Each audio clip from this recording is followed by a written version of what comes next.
but I still love your cat.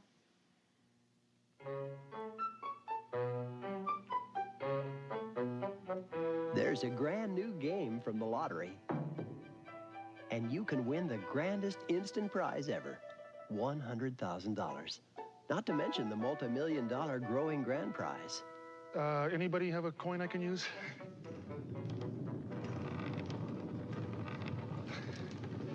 The California Lottery. You can win big. Even college professors who teach their students good health learn something new every day. Look what the makers of Allerest have done. They've created Allerest Sinus Pain Formula. It relieves allergies and sinus pain in one maximum-strength, aspirin-free sinus pain medicine. It erases allergy symptoms, congestion, and agonizing sinus pain. Allerest Sinus Pain Formula. Need 12-hour allergy relief? Look for these Allerest 12-hour allergy relief medicines. Ask the French where to holiday, and they might suggest the Riviera. The English have a warm spot for the Bahamas. But when it comes to the American way to play... Come get the best of the USA. Come out and play the American way. The stars by night, the sun by day. It's the American way to play. Las Vegas in every way. It's the American way to play.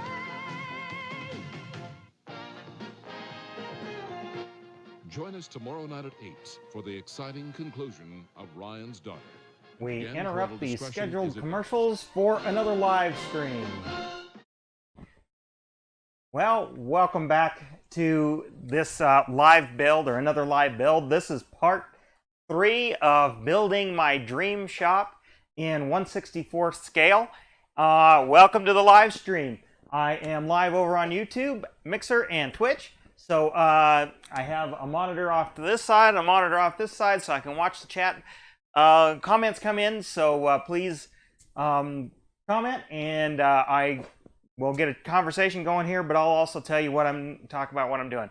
While we're at it, if you're over on live YouTube, hit that super chat, the little dollar sign down there. You can donate as little as $1. It highlights your comment, throws me $1 to help pay for better new equipment and everything. Helps me out, but you never have to do that. Just watch, like, share, tell everybody, subscribe, ring that notification bell. Over on Mixer, you can follow me, give me some sparks. Same on Twitch. I think they're bits and such, but anyway, whatever. I see we got a few comments already coming in, and I just started here. I normally don't stream during the day because I don't have time, but this is the weekend. I decided to make a little bit of time, and I needed to kind of get working a little bit on this. So over on Mixer here, we got somebody say, so you bought an electric lawnmower. Okay, why? Or I guess one of those battery ones. I suppose if you have a small lawn, it probably makes sense. So anyway, over on YouTube here, sorry, I gotta look over here. Let's see, can I have your contact number to call me? I'd like to send you some work. I don't really do that. I don't commission work or anything. I just do my own stuff and make content here on YouTube. And it's, you know, it's for me, my son and such. Let's put the other camera view up here so you can see what we got going on here. Actually, let's change it here. But tell me a little bit about what you have, or why you'd want that. What kind of work do you have? I assume it's a toy or something, restoration. But anyway, let's tell you where we're at. If you haven't seen part 1 and 2, which I streamed earlier this week, I took a little break. This is a creative thing, so I need to take a little bit of a break. We painted and I clear coated kind of the front ends of these. I need to go around and do a little touch up work, but again, I'm not going for super uber realistic, because this is going to be kind of a toy, sort of a toy for my son and such, and just a fun little project here. So we have the little walking door, and like I said, if you weren't in there, we're going to deal with those little doors later. I'm just not sure how I'm going to do it here. So we got a couple, and you'll see the layout later. and you saw me in the other ones if you're watching, or if you watch the archives, you saw me cut them out. And then this is the base we're going to put it on. Mostly going to be like a polished concrete floor. But we're not going to do anything with that right now, so we're going to set that off to the side. Over on YouTube, somebody's commented about a project they had. Tonka, yes, or a Tonka truck or vehicle or something. Yeah, I don't do that. You know, I guess I could, but I barely have time enough for my own stuff, so I really can't make time for other folks. Unfortunately, I appreciate it. I know there's some other YouTube channels here that might do something like that, so you might want to contact them. But I appreciate you watching in. Hopefully you can join for a little bit. Okay, here's the back side of what we got here. And if you saw in the previous stream, because see, I had to paint these and let them dry, so I couldn't really move them farther. But kind of have this scrapbooking paper here, and we're gonna pull out a few. This might be some flooring in a small spot, even though I'm not really a checkerboard floor fan. And then, I don't know, this kind of parchment looking stuff might look good on something, but we're not going to do that on this main part of the build here. We're going to do, let's see, I think, I thought it was the front here.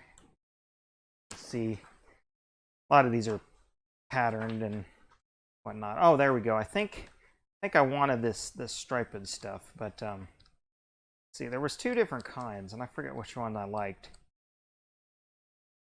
Kind of wood grain, but it's not really to scale, and none of that's gonna work. See, is it towards the back here? I did kind of like this. I did kind of like this pattern here. It kind of looks like aspen trees, but it could look like I don't know, planks or kind of plank boards. Oh, there we go, the black. Okay. Well, I know I'm going to use some of this. Either this one or the red. I'm really leaning towards the red, so let's see. So I'll pull those out. And of course I got more to work with here, so hey, Kevin Jones. My Saturday's going good. I normally don't do this on Saturdays because, you know, I normally have other things to work on. And actually, since you're in here, I'll sneak a peek. I'm not live streaming it, and I'm not even.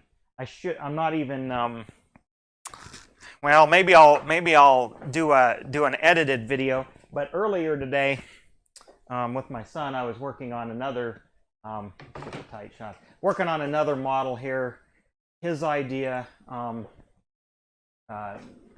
not going to tell you too much about it, but there's the base for it. It doesn't look like a much yet, but it will. And he kind of gave me the idea. And anyway, that's something I was working on this morning. But I'm filming that for a different video. But there's a little sneak peek for you guys watching right now. Welcome in. Join in the chat.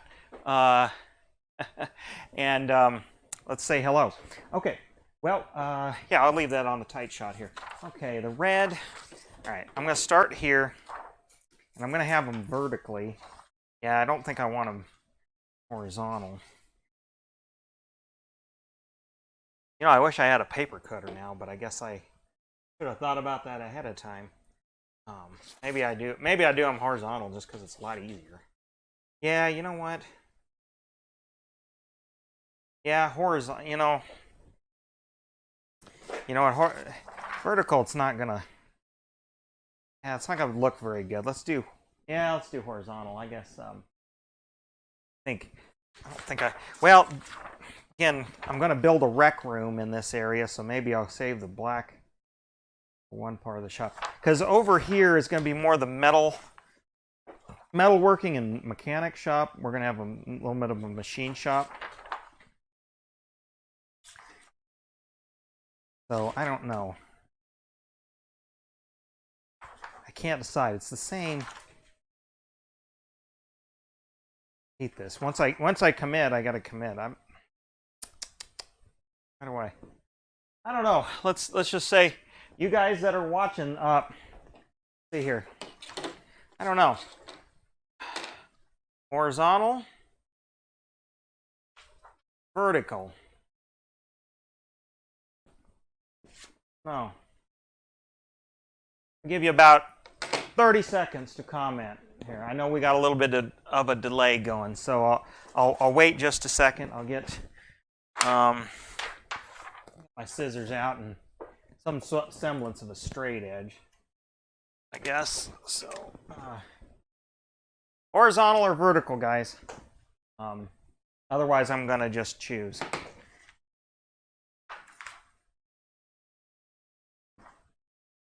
Horizontal, Kevin Jones says. Any other votes?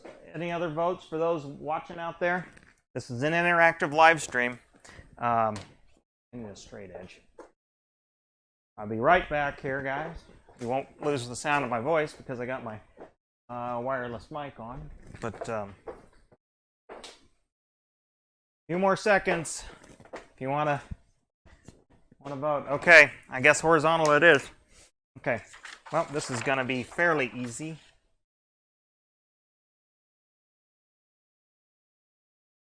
Do that. We'll make a small here mechanical pencil. It's interesting. Over on Mixer, I was browsing the creative category, and there's definitely some weird stuff over there. But there's a neat guy that was doing some hand carving live, and I thought that was kind of neat.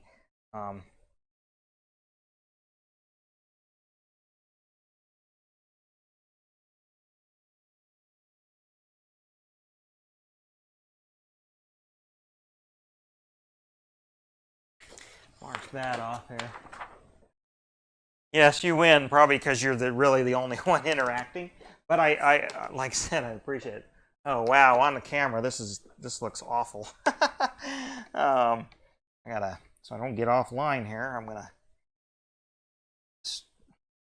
yardstick, which, kind of a funny thing. You used to see yardsticks all the time. They were given away as premiums and stuff, and now it's like you don't see them at all. Is that just me, or like if you go to a trade show or something, one of the things you always got was a yardstick. This one is not branded, but I do have a bunch, like say like Dodge, Chevy, Ford, John Deere, International, that kind of stuff. Ace Hardware, Are yardsticks just not a thing? Let me know. I'm a little curious because I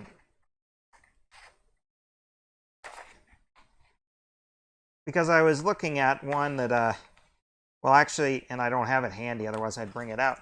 But I had one that was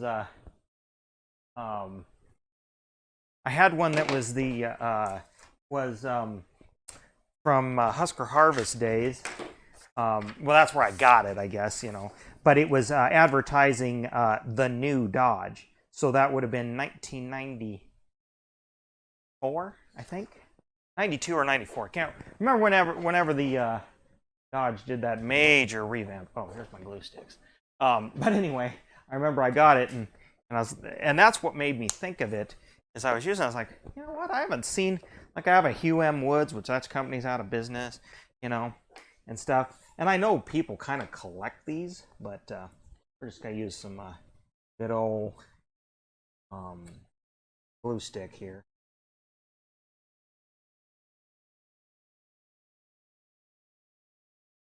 And then we'll just go over and then of course I'll cut out the windows and the little door after the fact, and then we can trim the window on the inside, which we should be able to get a lot of this done today.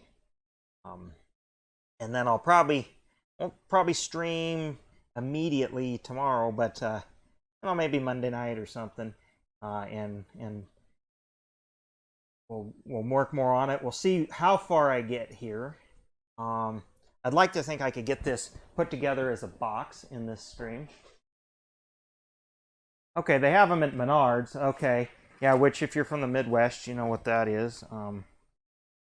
And okay, I just don't know, you know, got Home Depots and Lowe's and stuff like that, but I just never notice them.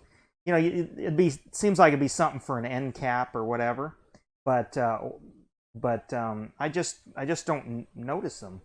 I guess people just use tape measures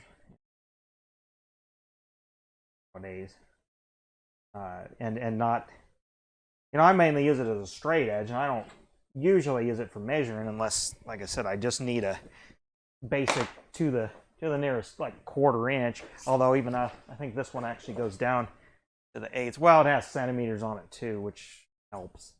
No, it goes to the eighths, but I wouldn't trust its accuracy to the eighth of an inch. But when close enough for government work is all you need. I think a yardstick would fit the bill on a lot of things. But again, like I said, it's something I don't know. We got off topic here, but I'm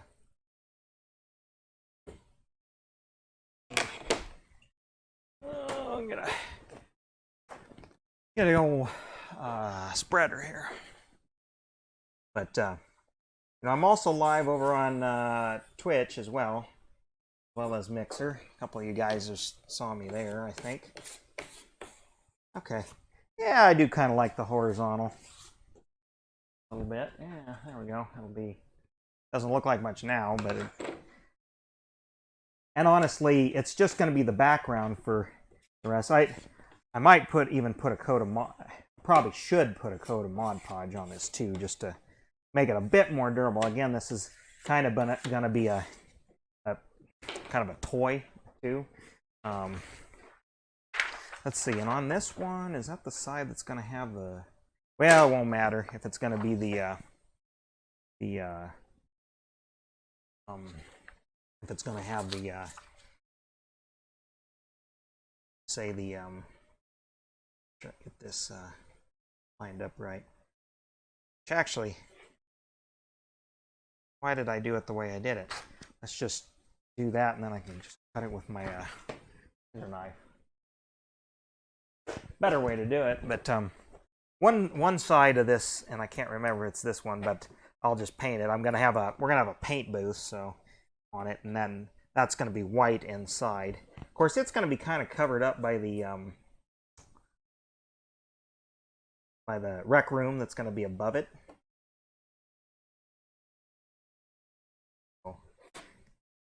How much detail I will put in that, but I'm going to have a door, so you got to be able to get a car in and out of it. So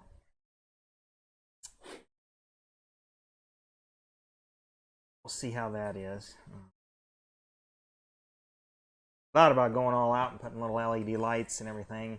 Haven't decided how far I'm going to go on that. I do have some little like the 2mm size lights.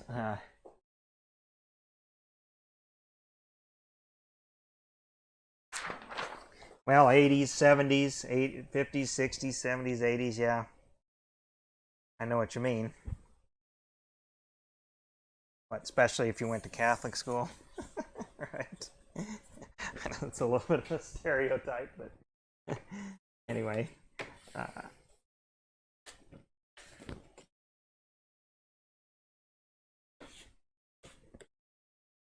And anyway, this is just going to be a background because we're gonna dress up and probably put some posters and signage and whatnot on.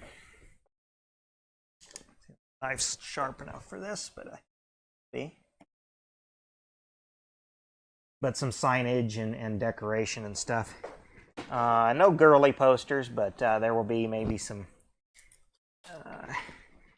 gas and oil kind of stuff. Every garage, has to have a little bit of that, right? You were born in '85. Okay, well, for some reason I thought you were a little older than that. That means I'm a bit older than you. Hang on. I don't gotta get a rag or whatever to wipe my hands off of. So yeah, actually, I'm a bit older than you.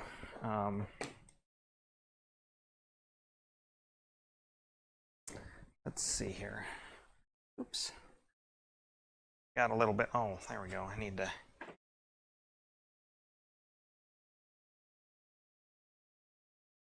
Should probably clean my desk off a little bit more. Righty. Okay. Now, since we're at it here, let's got our doorway out. Again, I still gotta figure out a way I'm gonna trim these doors. I don't think I have any smaller wood. I need to get some strip wood, unless I use the other stuff. But I kind of wanted to get it a little bit smaller. Okay, and then so that let's see here. And let's see if I manage to screw this up. Oh.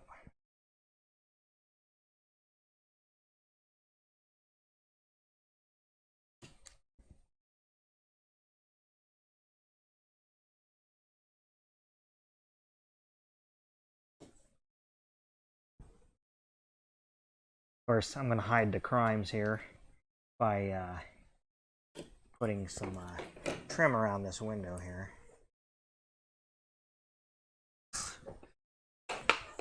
Fiddly.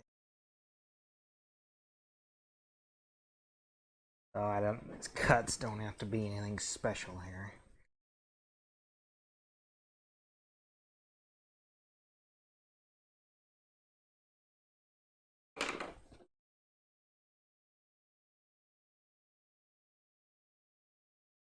Push those around.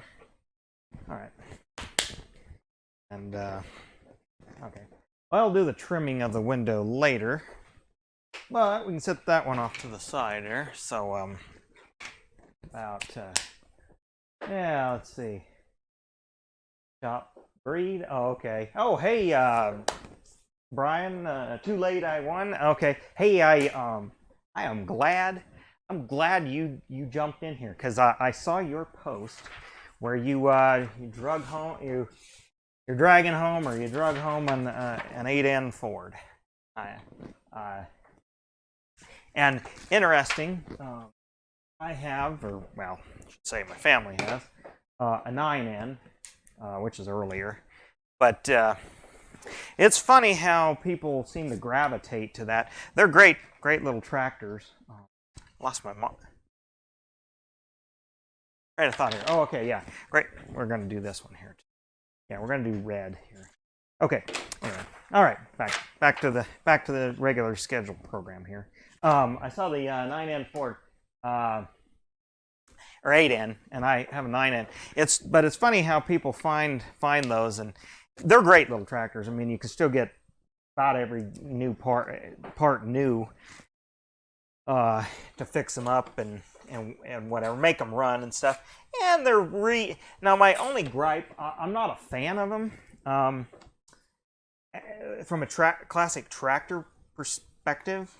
Like a classic tractor that if you're just fixing it up to just mess around in a parade or something like that, that's one thing. But if you're going to actually use it, my opinion is there are much better classic tractors for that purpose. But congrats on finding that. They're generally fairly cheap, and I'm guessing that's partly why. But like I said, they're a fun little tractor. We kind of semi-fixed ours up. Back in the 80s and stuff. But again, like I said, it doesn't get used at all. Oh yes, used it a little bit for a very small 4 or 5 foot mower, but they're not. They're kind of dangerous for doing that kind of stuff because they don't have live hydraulics, they don't have live PTO. You need, unless you install an overrunning clutch, there's some dangers with them for actual, like, real use. But for just messing around and being fun, they are, yeah.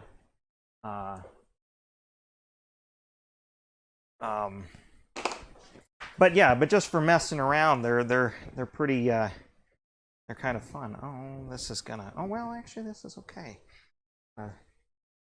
Get right on the edge of the garage door there, so I can hide that crime by just stopping it there and hardly see the. But yeah, for a utility. If you really are for people looking for a utility tractor, I should say, that is not a very good tractor to have if you're really planning on using it. This just has some limitations. In its day, it was a great, well, I'd almost call it. In its day, actually, it was more small to medium-sized, still utility tractor. That's not a tractor you would have necessarily, even in its heyday, done a lot of serious farm work with, because it just doesn't have a lot of power compared to the competition at the time. But again, it was designed to be affordable. It was very popular with more orchard and then like feedlot kind of stuff. But for you wanted to get some real tillage done, it was hard to do. It would pull a 2-bottom plow, but a very small one. I guess because I come from a farming background, I kind of, again, it's hard. You got to look through the right lens. See, at the same time, we had on our farm had a Super M, which at the time was basically one of the largest tractors, from a drawbar horsepower standpoint, of the day, and it was right in there around that same time. Let's see. I'm reading your comment here. So off the side, you work at Kevin Jones. Okay, you work at a Kubota dealership. Yeah, and I don't have any direct experience with Kubotas.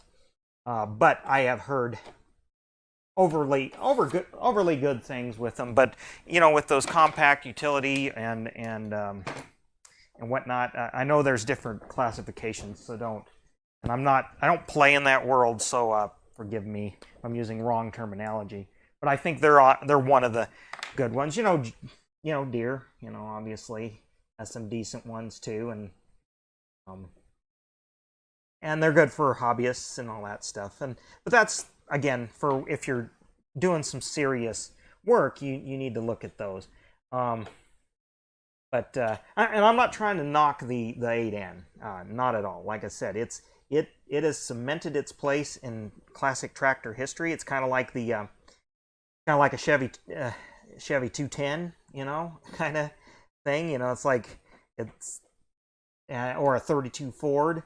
Kind of cliche a little bit, but still, like I said, earned its place in classic tractor history. But I like the more oddball stuff.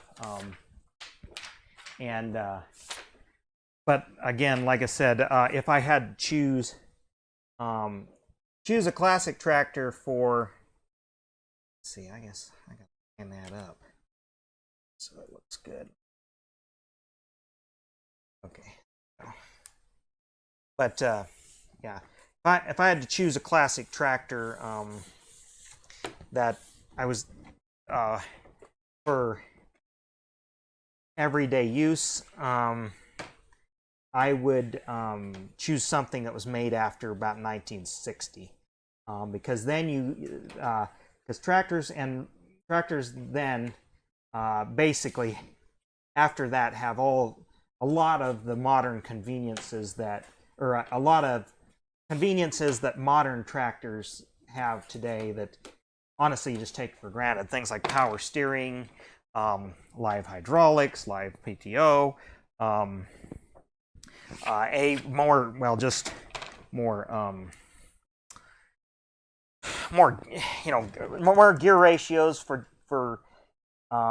if you're going to do some light tillage and stuff or utility work. I tell you what, of course this is a very big tractor, but it's kind of small for today, but it's still very popular. But that are still reasonably priced. I mean, yeah, we could talk about the John Deere 40 series all day long, but those things still bring, 10 grand even in rough shape. That's because they're a damn good tractor. But something like the International, like 1066 or something like that, those are highly regarded, in my opinion, especially for the time, one of the best feedlot tractors because that hydrostatic drive. Not the greatest, or not the greatest if you're going to do some heavy tillage work, because that torque amplifier, and that was a kind of an Achilles heel of the old MTA, is, unless you, like I said, kept up on your maintenance, but that hydrostat just couldn't handle the heat, the day in, day out. Say pulling a something like an 20 foot disc, and stuff like that. Also good planting tractor because you could set your speed and go. John Deere had some good offerings too, but there were some limitations with their quad range transmission and stuff. And I'm not up and up on the most modern, because I know a lot's changed out there in tractor tech. But yeah, Deere tractors hold their value. I ache John Deere a lot like Harley Davidson. Now, granted, they did have a lot of innovation in certain areas, but there's a few things that's where they just almost, honestly, sort of stole designs from other companies, or waited for. A lot of it was waited for patents to run out, and then just basically copied the design. Their first rotaries and their combines kind of come to mind. It was sort of suspicious. Some of the design choices were, I'd say International has the claim to fame because with their axial flows, but Massey had a design that one could argue one way or the other, but could maybe be a little more superior, like they took International's design and sort of, you could say perfected it, but I don't know, Internationals were pretty good combines for the time, but John Deere's, when theirs came out, looked very suspiciously similar to Massey's rotary from about 20 years, or roughly 20 years earlier. So, but the thing with John Deere, it's like Harley Davidson. They hold their value well. Dealers are all over the place and stuff. So, there's that you got to consider with this kind of stuff. Okay, I like that.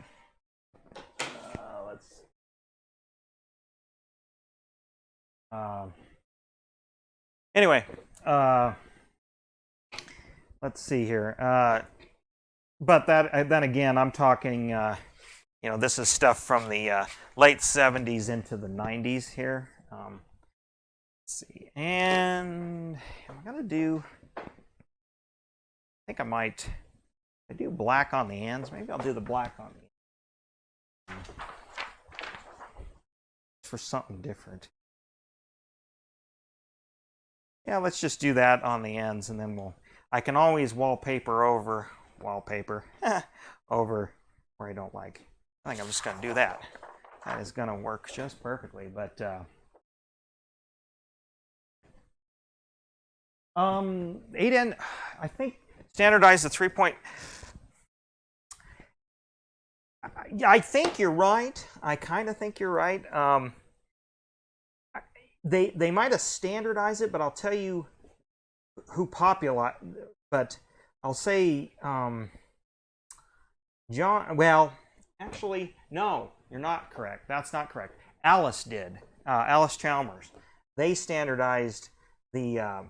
Yeah, actually, they standardized, and that's kind of forgot about that. Honestly, they were the innovators back in the early days.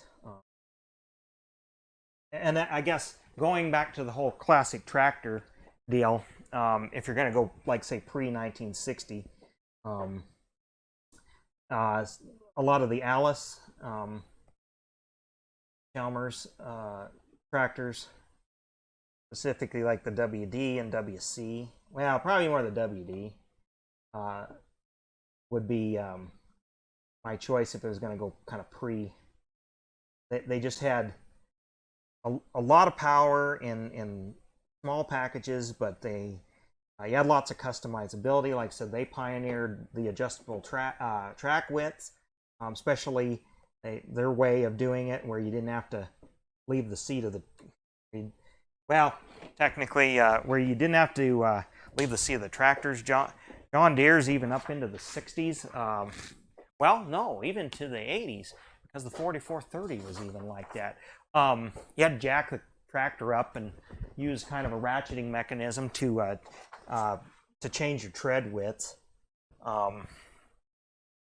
Where Alice had, you used engine power to do it. You locked the brakes and then you unlatched the wheels, and then you could you sort of just slip the clutch, and then that move. There was an eccentric on the axles to make your width for if you're on 30-inch rows, 32, 30, or 36. Forget how narrow they actually went, but I know they went up to I think 40-inch rows, because at the time that was still even a thing with old listers. But so actually, I think it was Alice that standardized that kind of hitch. And yeah, this Speco quick hitch, those were a big popular aftermarket ad, especially in the 80s. Let's see, I didn't get enough. Oh, that's all right. I put glue back there. Let's get some glue on there. I thought I did enough over here. Yeah, I'm a little bit of a, I don't want to say old tractor nerd, but I'm more of a tractor history nerd from the technology. I like to recognize,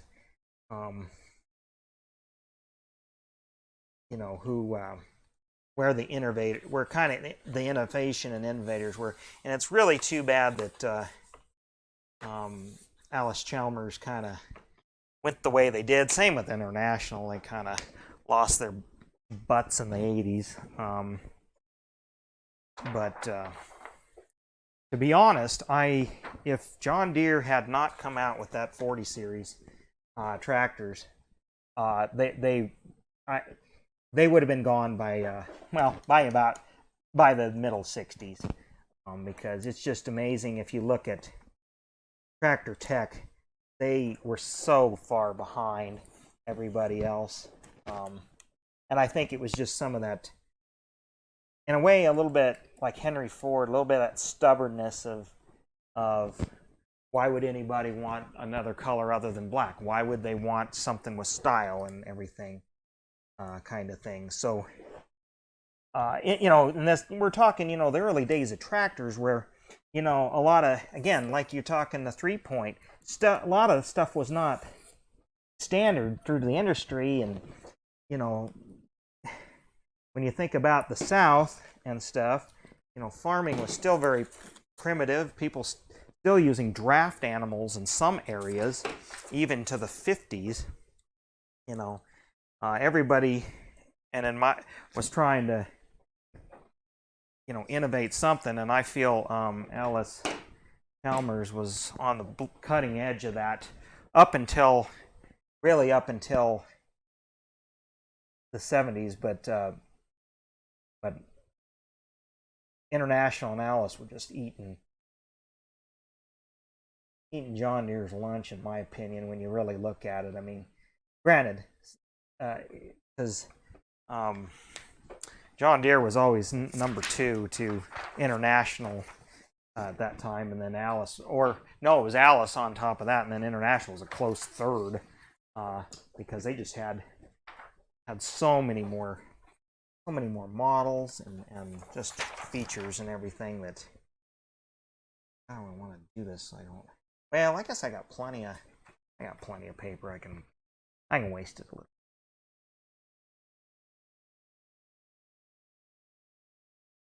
But it's interesting, especially if you watch old dealer promo videos and stuff. I remember watching one from John Deere, for example. Gosh, it was just pre-war or just post-war. I want to say it was just post-war kind of promo.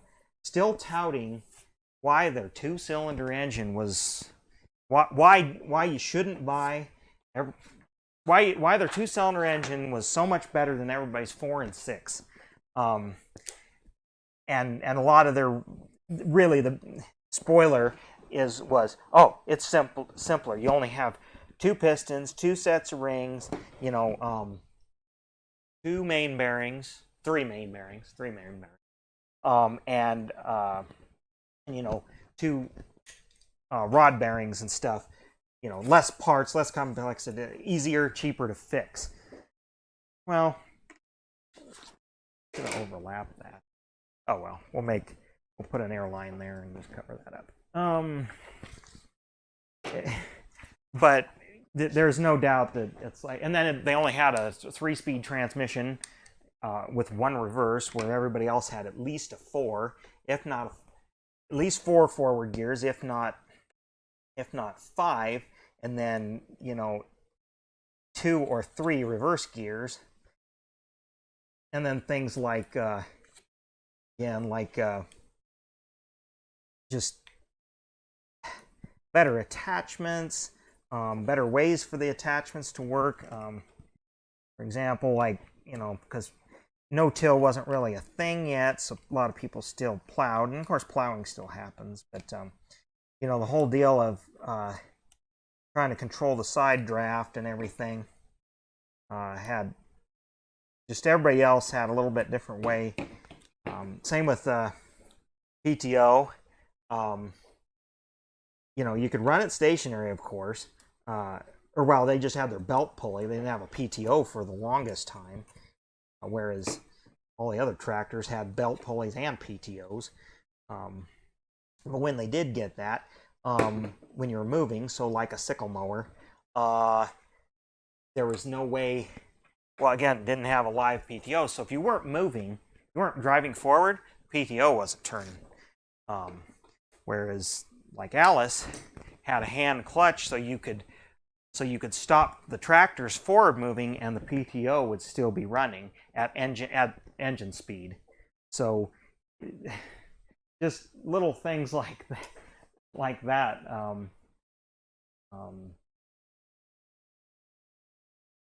Kind of are things that make me like the John Deere fanboys. It's like you realize they were kind of old tech, and riding on their their claim to fame with really the invention of the steel moldboard plow. Dirt wouldn't stick to it. But anyway, I mean, it's now everything's just corporate, and that's the other thing. Like Alice and International, they were selling internationally long before John Deere. They had more of a corporate structure. Alice was structured a lot like GM. They were kind of a behemoth. They instead of I mean, they built their own stuff, but what they did is they acquired companies to build their engines.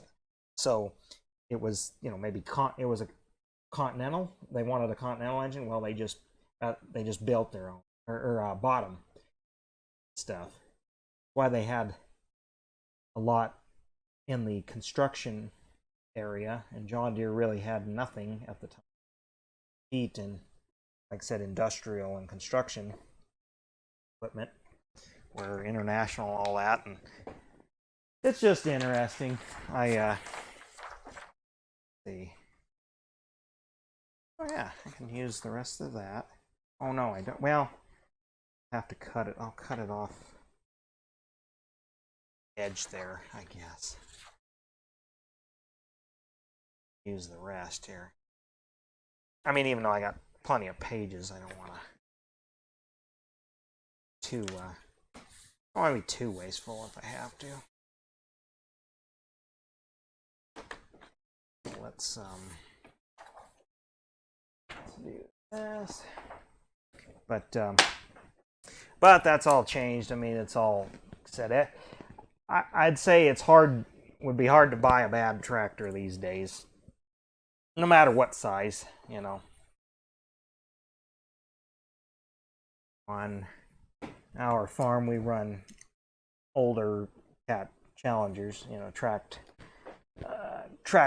tractors, and mostly because they're a very modular design, so they're easy to work on, but also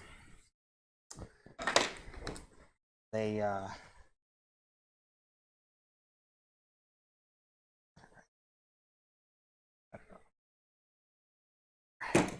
sorry, what I was saying. Yeah, kind of a modular design, but mostly the. I wonder if that's gonna work. Could I use that? I can do that. Yeah, good deal. And then compaction, less compaction with the tracks, and the magnitude of I think like 12 or 14% less compaction versus.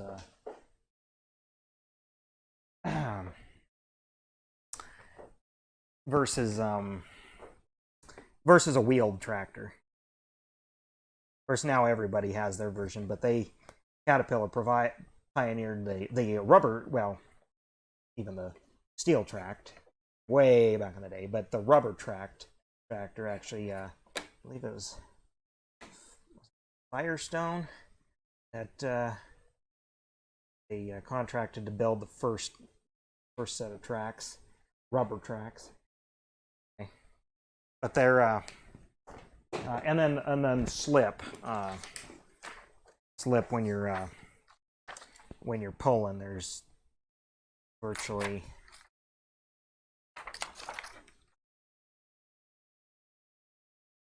there's very little slip. I guess I should say there's not none, but there's very little, and that matters for increased fuel economy, less fuel consumption per acre. So again, saves you money. When the fuel tanks is 110 gallon or something like that.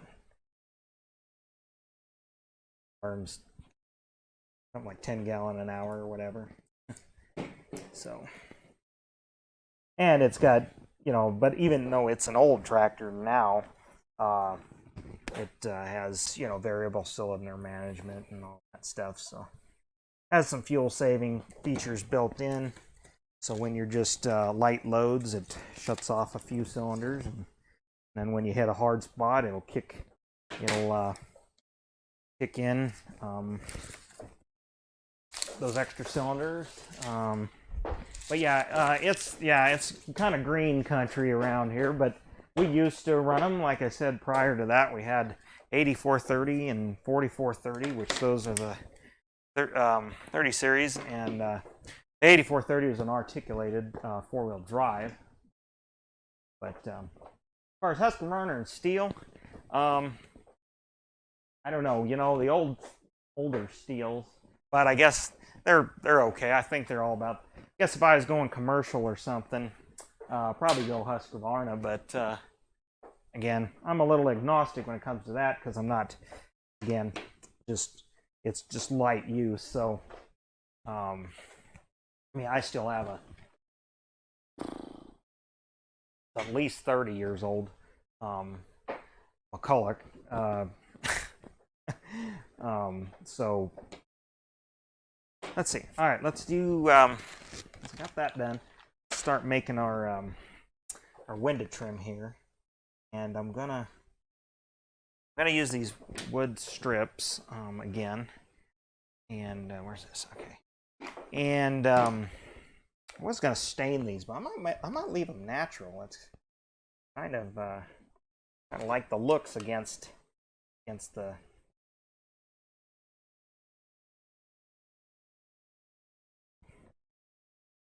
Gonna do a basic marking here.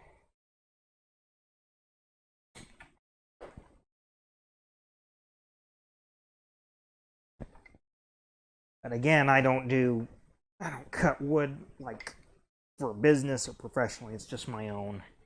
I just cut and split for my own use, and so I don't need the fanciest this, that, and the other. But if I was doing it more commercially, like I said, where it's my livelihood, I would probably choose Husqvarna, I guess. If I had to choose one. Maybe it's because I like Husky motorcycles. That's not the only reason, I guess. Both have good reputations, so I like Ford and Chevy. I mean, it's like, and Dodge, throw in there. You know, there's some pros and cons to each, but for the average person, they're basically the same. People get all fanboy about one or the other, of course. Didn't get that cut right.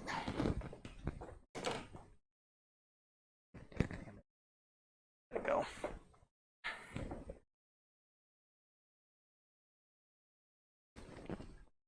Yeah, there we go.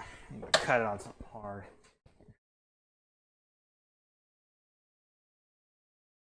Well, the McCulloch I have is it's a little 14-inch bar.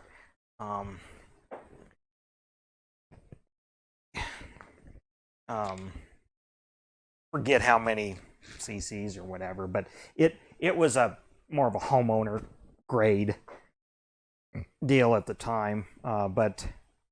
And you know, I've never put a piston and ring in it. But you know, I've replaced the bar many a times, clutches and whatnot. But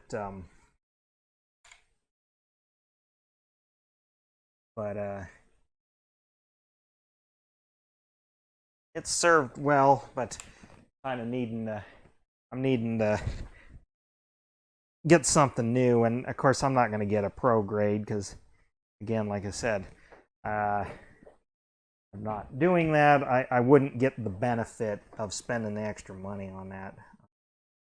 So I'll probably, in all honesty, I'll probably get even though I said I'm more of a Husqvarna fan, I'll probably just buy a Steel, you know, Farm Boss or whatever. You know, kind of the, you know, basic chainsaw. Nothing too fancy.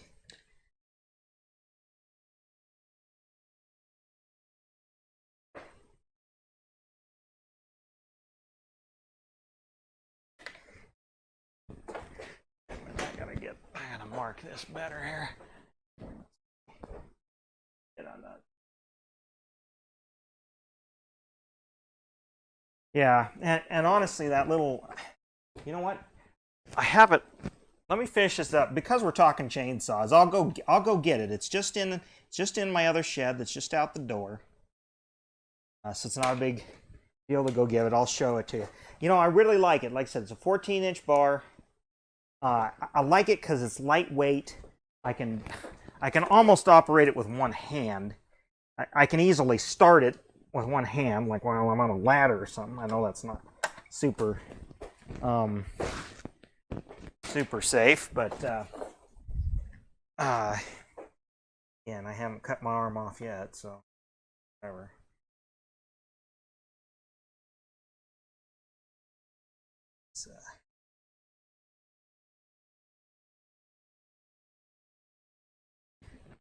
It's glued in here.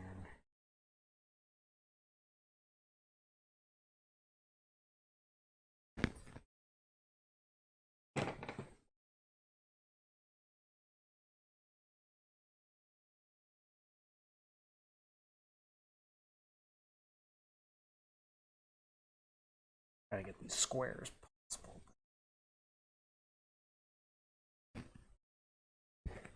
Like that? Okay. Guys, it's a little tedious work here, so I'll make it too boring, but I gotta sort of pay attention to what I'm doing. I just won't cut myself. But yeah, just stick around here. I'm gonna go get it since we're talking about this stuff. I'll just show you. And I got two guys, like I said, that can appreciate it. All right. Sorry, I had to go over to my other bench here.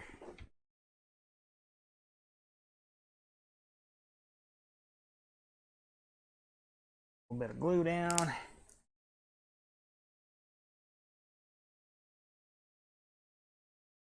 Got 2 more windows to do here, so. Right.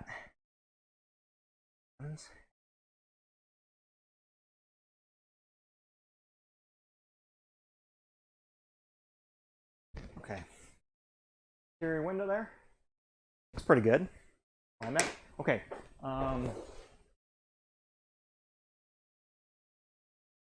I'll be right back, folks.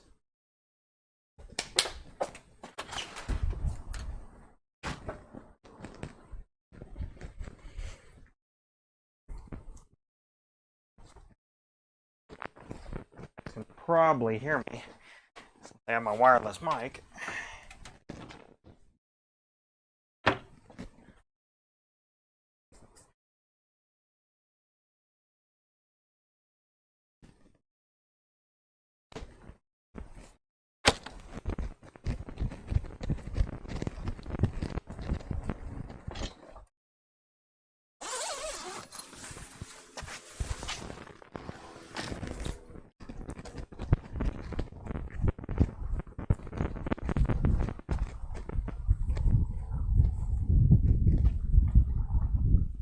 All right, back in. Back in if you can still hear me. All righty. All right, if you guys are still in there, there we go. I want to get, there we go. This whole thing, again, 2 cubic inch, okay? There we go. I took the brake off and all that. That's crap just gets in the way.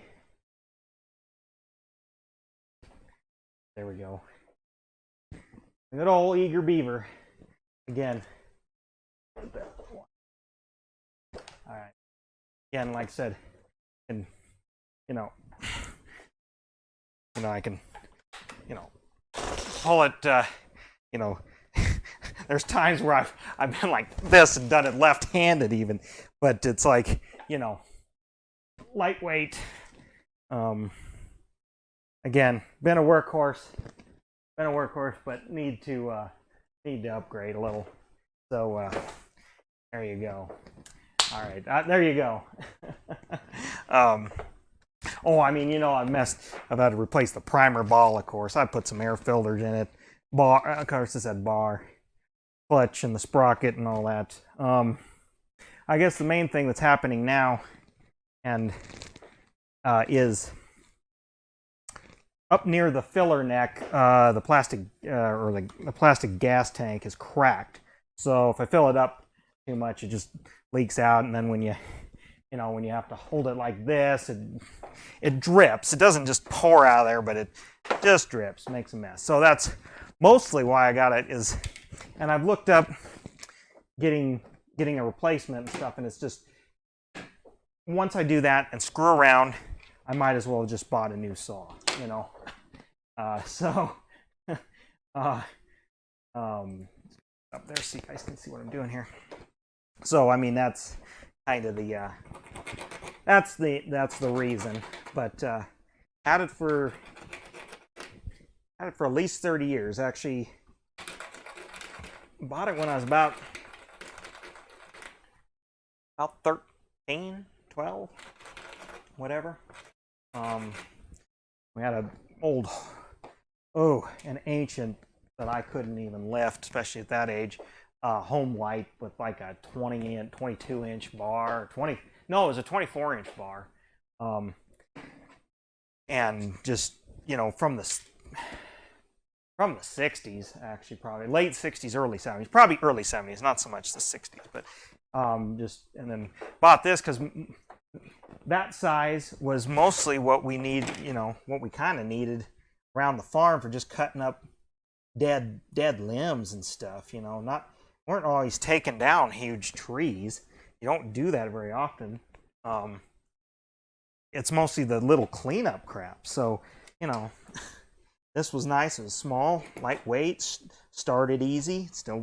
Still generally does, like I said. But like I said, with that gas tank thing, it makes a mess now. And just, again, especially with what's going on in the world today, right now, not the highest priority thing to spend my money on, but I do need to, before fall comes, invest in one. And I know, you can get the Taiwanese ones for like $100 and something, but and again, given how I use a saw, those would probably be just fine too. But I was like, well, I'll be using it for at least the next 10 to 20 years. So, because I've tried that with string trimmers, which is something, again, I don't need to use, don't use very much. But I kind of learned to not cheap out on those either, so.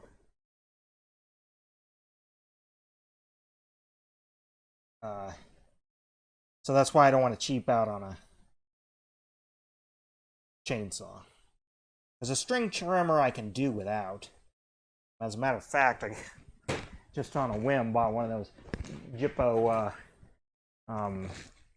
Walmart ones, and battery operated, the power, what is it called, Power Force or something.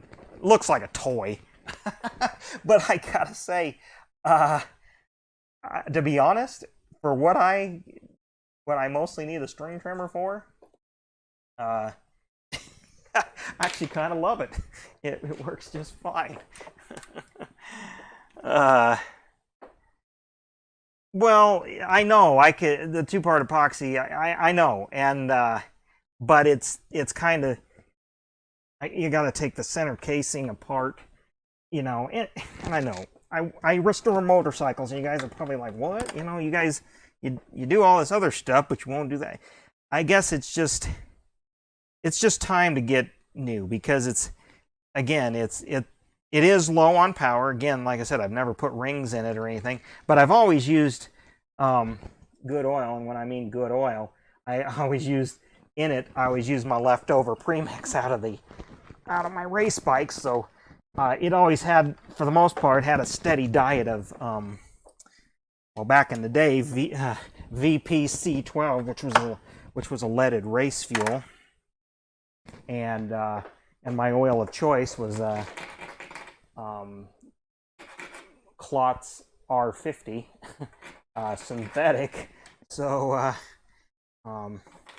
at 50 to 1, even though this one is at 40, but again, having that, so kind of, you know, overkill on the fuel quality and overkill on the oil recommendations. So, and again, it was only because it's like I didn't like to run too crummy or old of a gas in my motocross bike, especially when I was racing, because I had it jetted for that stuff. And then after then when lead fuels kind of fell out of favor in race bikes and stuff, then I started using I forget the number, like U4, like an oxygenated fuel that you think ethanol is bad. This stuff is terrible if you let it go bad, but my God, it definitely made the power. It allowed you to up those jets, dump a little more fuel in there, and pick up some extra throttle response and stuff. So it was always kind of when I'd use that saw, it would remind me of being at the racetrack, because it smelled like race fuel burning, because it was. So probably, I mean, I know that's probably not too out of the ordinary, but most people didn't run wouldn't be running race fuel in their chainsaw, or any two-stroke. Run it in the weed whackers too. I mean, anything that needed mix that didn't want to have a separate can for. So, again, that's why I'm not gonna screw around with fixing it. I put dozens of primer balls in over the years, and fuel lines and all that stuff, and if anything, I just hate taking those apart. And then taking the carburetors off, because they got those little paper gaskets, and getting them to seal, and it's just time to get something new and then fix it, and whatever I get new will probably be my death chainsaw, meaning it'll be the last chainsaw I ever buy before I die. So, or a coffin chainsaw, because that's what they call the last car you buy, your coffin car. So call it my coffin chainsaw. But yeah,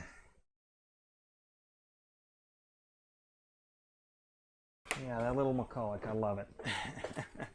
That's the thing. I kind of wish I could have that sort of size, only which I could put an 18-inch bar on there, but I just feel at its stage in its life, it wouldn't pull that bar very well. Or maybe not an 18, but like a 16 or something. Just a little bit. But the 14 has been the most versatile for what mostly I need a chainsaw for. That's why part of why I can't decide. But I guess I was going to get something that came with an 18 and then put a 16 on it. But it's something like my thought process. But yeah, with string trimmers, I have that Walmart battery thing, and again, like I said, it's like a toy, but it's not. It's literally a trimmer. You're not going to cut weeds with it. But that's when I got down to it. Finally, got my my yard and grounds the way in shape that I don't need cutting blades and stuff on the ends to get through stuff anymore. I've finally got that kind of stuff out of my system. And I don't know about you guys, depending on how you grew up and where you're from and all that, but you guys, did you grow up or have even now, a dedicated weed mower, one that you just, you never sharpened the blade, you just ran it through whatever, chopped small saplings and everything. We always did. Geez, I got over on Mixer. I'm looking up at my monitor, and I got some new followers and a couple of people. people hosting me, so that's interesting. So that's kind of interesting. Oh yeah, our tiny slave, our human, tiny human. Okay, guys. Oh, I need to round that door. Okay. Oh, and those doors too. Well, I was gonna do something different with them. Never mind. I can put that trim on now. I think we're about ready to put this thing together. I gotta take this out. It's stinking up the place. That leaky gas can's stinking. There, the tank is stinking. But anyway, I think we can put this together. So I gotta get an air hose here. Shoot, where's my, that's out in the other shed, isn't it? Katie, is that other air hose, is that little short thing out in the shed? It must be. All right, sorry. Be right back, folks. I'll be right back. I know you can all hear me, but we'll do the BRB.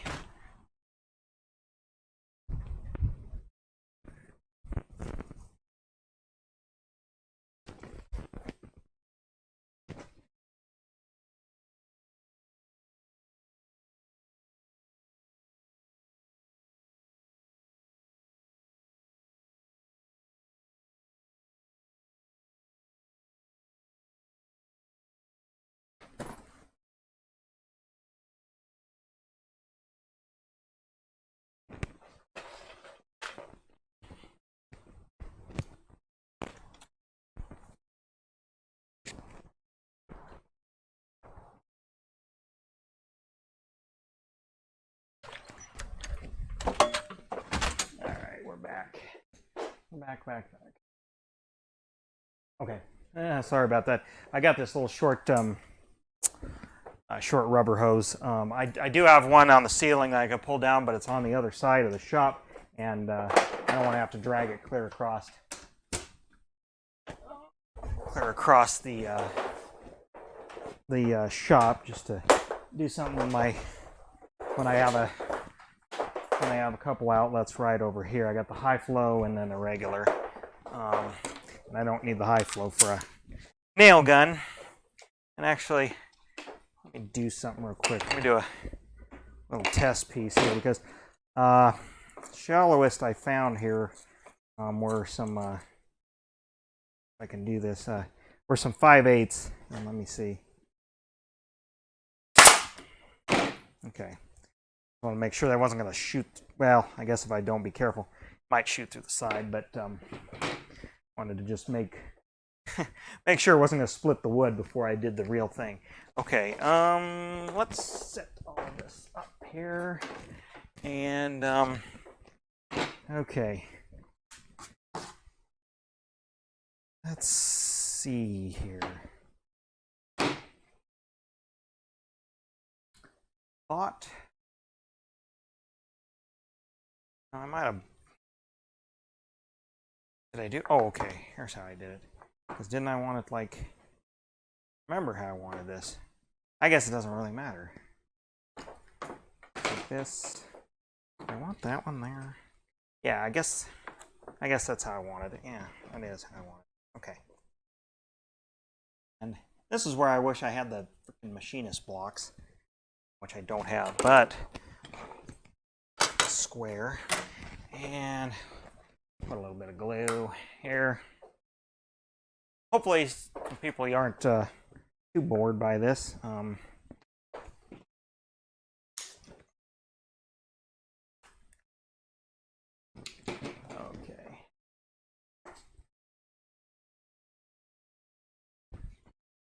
See if I can manage to.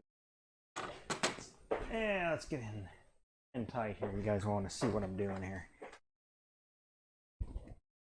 About out of wood. Woo.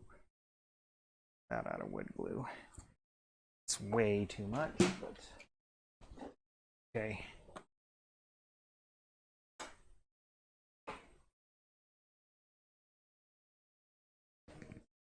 Okay. We'll kind of square it up here.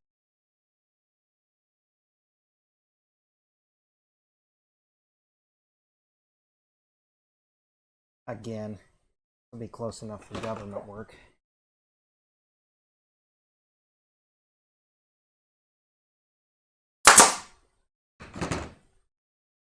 Good, I didn't get that split out.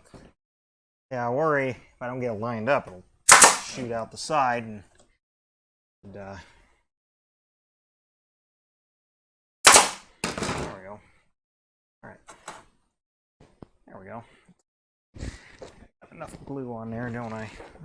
Where's a little paper towel? Hang it on the ground here. Okay, it's all right.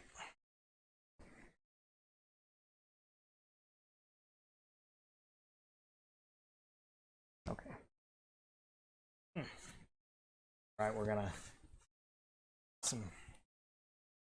Okay, so here we go. Oh, you know what? Did that wrong. Oh well. Did that wrong. Nuts. Well, it'll be fine. That's okay. But I didn't do it the way I was gonna do. I planned on doing it here, so. Oops. There we go. I wanted these two windows over there. All right, let's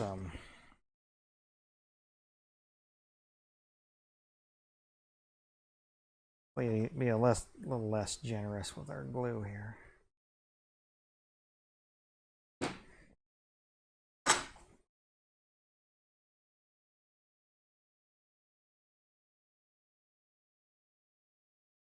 All right, it'll clean later. Yeah, that's my favorite air hose too. And believe it or not, that air hose is probably as old as I am. Actually, to be perfectly honest.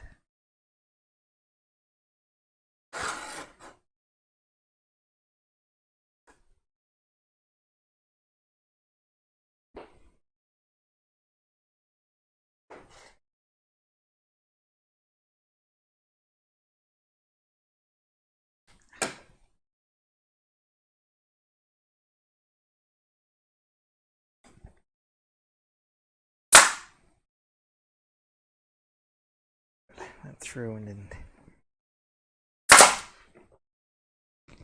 Ooh, that one almost didn't make it in. Okay. Well, I'll have to touch up some paint here, but all right. Oops, that one kind of busted out too. Well, it's all right. My air compressor is going to go in that corner there. That's pretty straight. Square, I guess. Glue. Fix that up. That's right. I'll have to touch up the paint on the outside. Actually, I might do a different finish on the outside. I'm not 100% happy with the exterior, so might have to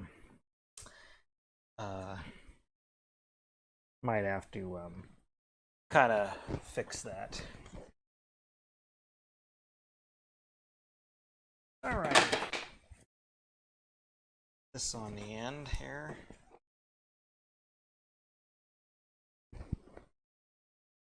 Again, I meant to put these in the inside, and then my corners would have been right, and I just effed it up. So it's okay. It's not gonna hurt anything. Just as I did it exactly backwards for what I wanted to do. yeah. It's yep, good old China Mart. But again, were you in when I did a live stream? Oh, I think back in January now. Kind of talking about stuff like that, and that's the thing. I'm not a woodworker. Not really a woodworker. I'm not a professional anything. So, you know, it's plenty. This should be plenty. It's worked plenty good for me, I guess is what I'm trying to say. So, you know, I don't But you know, if I was doing this as a trade, I definitely would have something else, like I don't know, Senko or something to that effect. But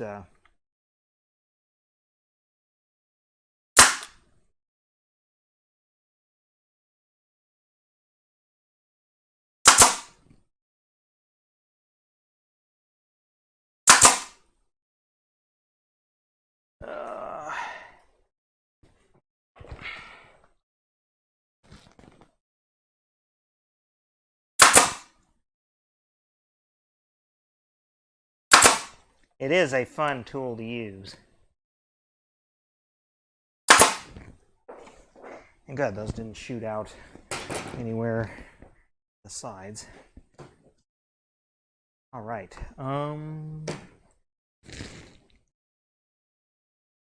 Good enough. Okay.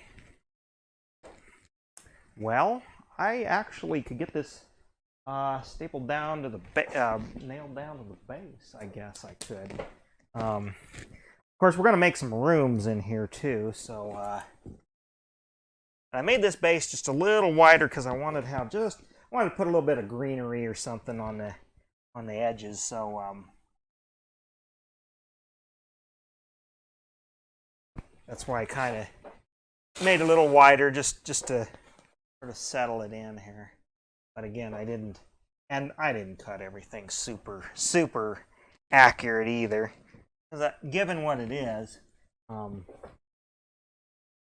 it didn't really matter that much to me. Okay, well, I like how that'll fit on there, so turn it over and put a little glue on there, and then we're gonna wrap up doing nail it down to the base.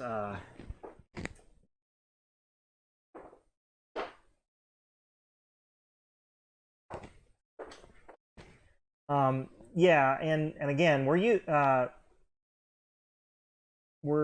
in my stream where we kind of talked about sort of tools, not just Harbor Freight, but just tools in general?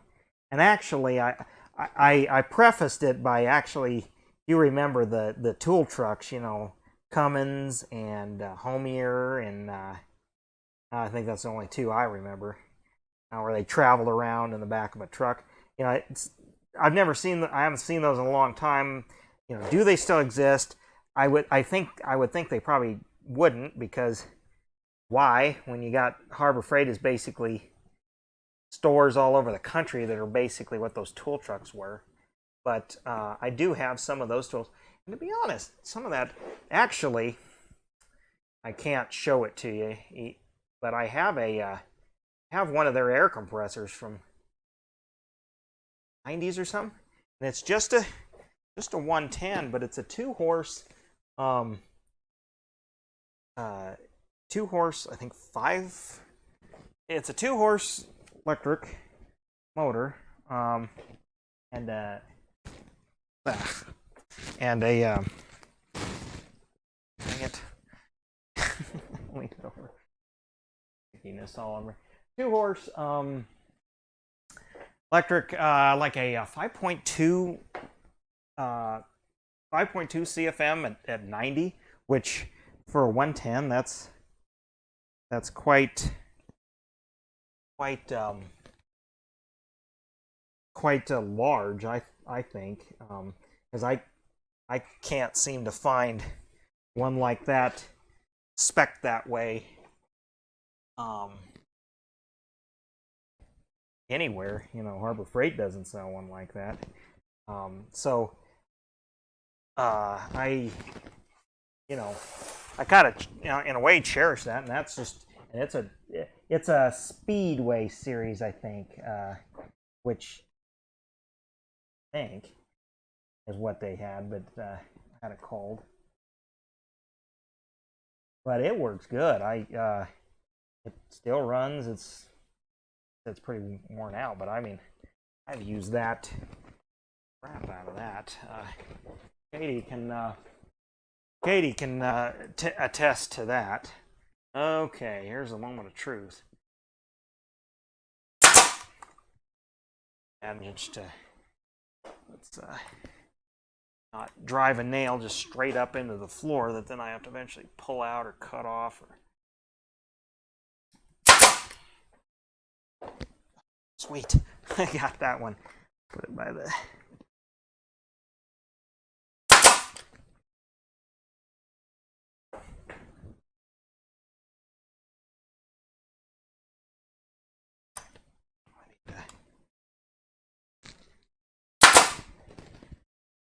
Okay, into that. Ah, shoot, that kind of. Well, I can deal with that, but I got that one shot up. I didn't get it right on the money. I kind of, I gotta guess with this kind of thing. Just barely missed it. Now let's.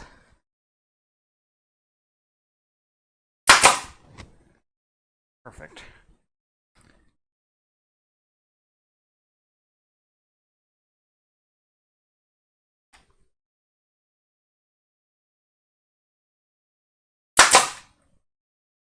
Okay.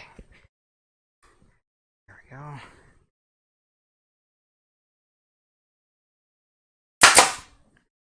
Perfect.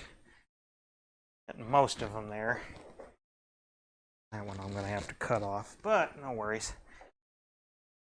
Just need to. This needs a few brads in there just to hold it down. The glue will do the rest.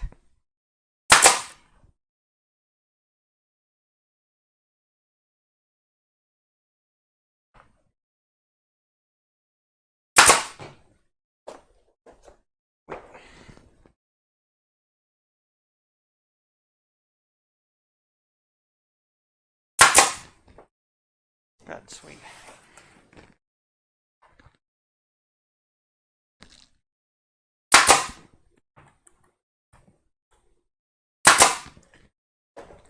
Oh, dang, that one came up through. All right, well, I can fix those.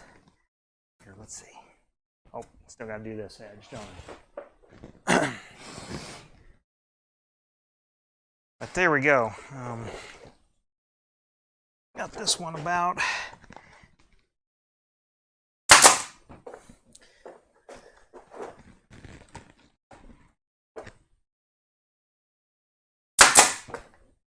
Sweet.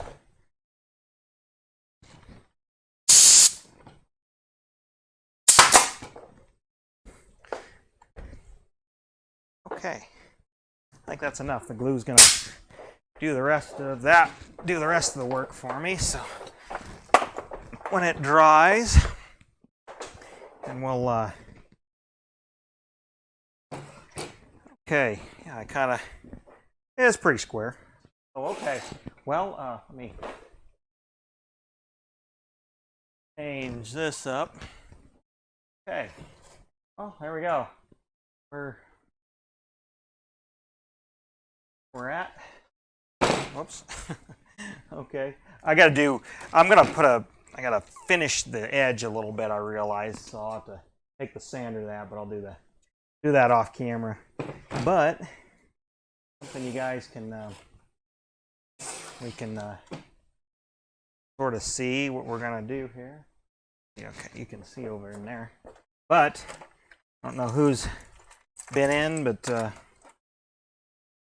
let's. Now, I still got a lot of other things, some planning to do, which I could do that. I'll do a little bit of that. I'm not gonna cut anything because that just makes a lot of noise in the camera. So, but I got all my little. Know what you can see here, I guess.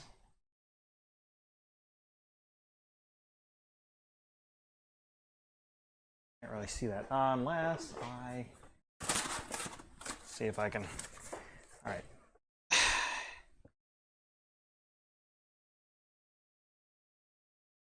Let's see what you can see here. Okay. Good deal.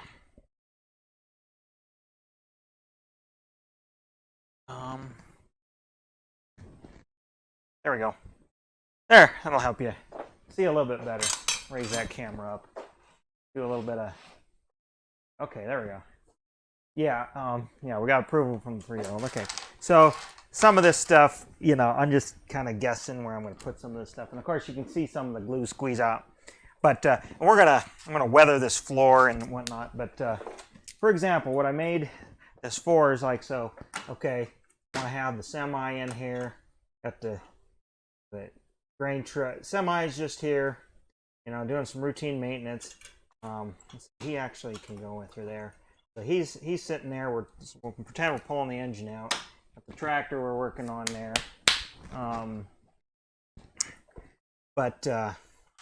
Yeah, over here. So it's like, you know, maybe, and I had to make it so the toolboxes they could. That was the thing, is make sure you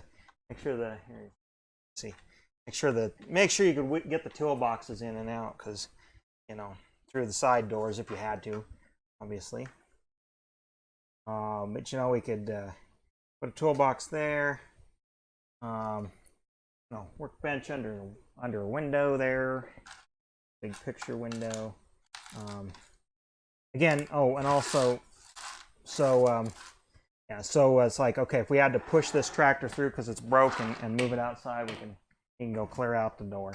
And then you know, that's like a 14-foot door roughly, so you can get the semis in and out of there.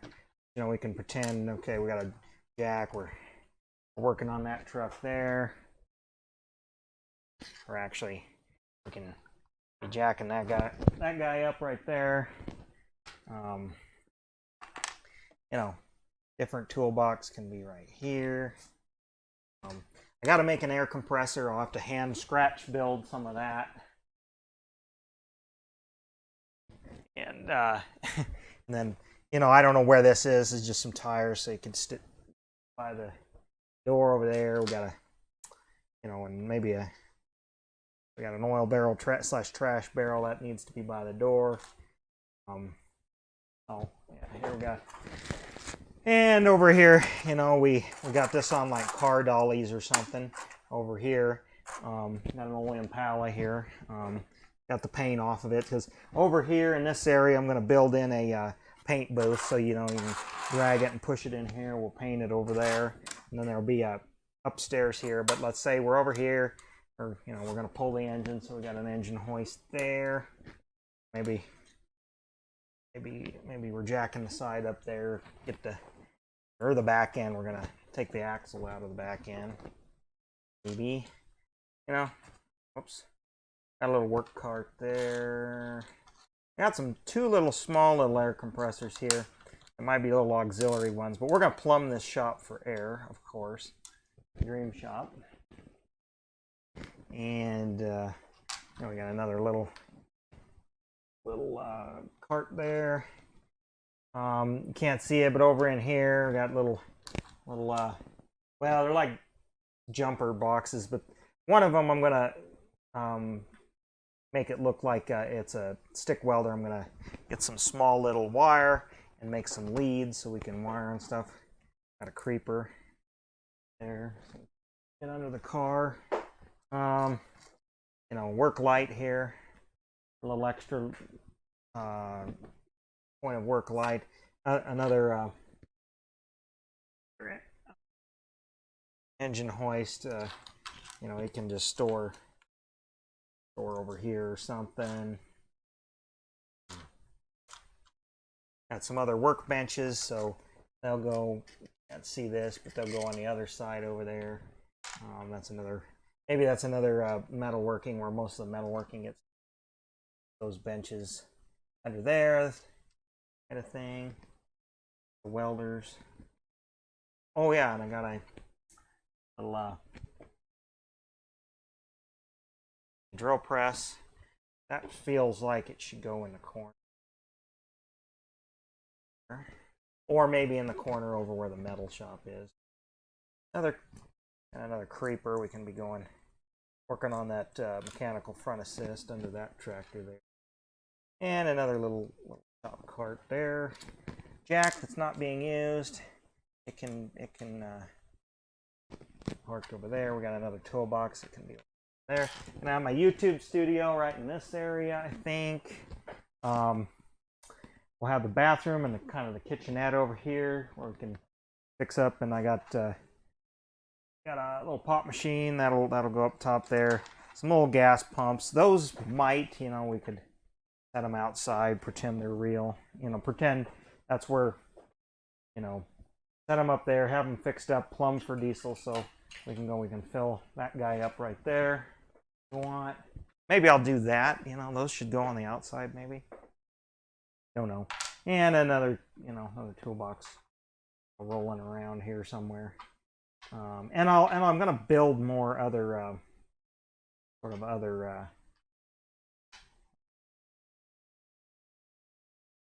I got another workbench. Where should that go?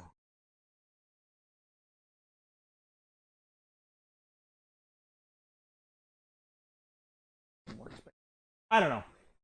It's something. Something I could set up. But what I think I might do, let's see. That's something. So I got a dry erase marker. Let's just make sure I can do it the way I want to. And sort of do my layout here. That comes off. Yeah, it does. Good. Okay, so something like. So, you know, okay. Because we're going to mostly paint cars. I have enough room to get all the way around it and then doors to open. So what I was thinking is, let's see. Basically, that's basically a straight edge. We'll try that. Oh, roughly. So something like that.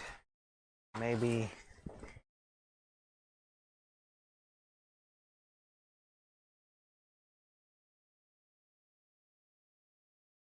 There we go, something like that. Or, you know, a paint booth for all different kinds of projects. Let's see. And then the other thing is, we got this entry door here. Going to put a wall right up next to it, a full wall, but it only come out to out there. So something like that. So we can still drive through here. Put wall there, and that's going to be kind of my studio. Let's see. Like I said, the bathroom in the middle, in the corner here. Bathroom / kitchenette. Actually, I should. How big a studio do I need? If that's the size of a car, I need at least about a 2-car in there for studio space. I don't know if I'm exactly going to do that. Maybe. Actually, idea. Maybe we'll make a corner. That. And like.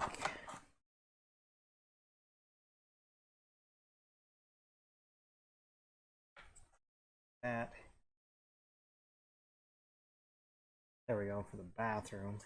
And then, let's see. Again, I want a little. Well, I'll leave that open. So that's more like the bathroom. And I don't know. I guess maybe we need. I'll just have a short wall out right there. And we can put things in there. That's where the kitchenette can live. It's away from all the mess and everything over there. And then, so the wall, so the upstairs is going to be at least from here to about across here to here. I have a rec room here or here. Stairs going down there. I'll have to think that out a little bit better. We'll have some posts here because maybe what we'll do is have parking and like I said, this could be my studio area or where I store the classic cars or whatever. And then this is just general area, or they can store along here when we're not trying to get into the paint booth. Yeah, kind of like that. Like I said, have the rec area, looks down over it like a museum or something. All right, I think we're getting an idea, but I'm thinking I'm at a stopping point here, so I don't know. Kind of liking what I got going on here. I mean, I could do some landscaping on the outside here. While I do that, see, but yeah, I think that's good for now. Got it all kind of put together. Need to, like I said, make a few little things, but we can work on that next time. So I guess let me change it out here. So I guess there we go. There's kind of my dream shop and how I'm going to build it. Again, I think I'm going to do something different on the outside of the building. Not really liking that color and how that turned out. I don't mind the windows. It needs something else, and I'm going to have to think that through. But the interior I do pretty much like that. We'll put some posters and stuff on the wall. Maybe some wood and whatnot. Maybe at a chair rail level or something. I think maybe like this paper or something. But we'll tackle that next time. So until next time, I'm the Junk Man. Thanks for watching. Thanks for watching wherever you were watching it. And we'll catch you next time. Just be subscribed and all that because I don't know when I'm going to do this next. So thanks for watching. All right.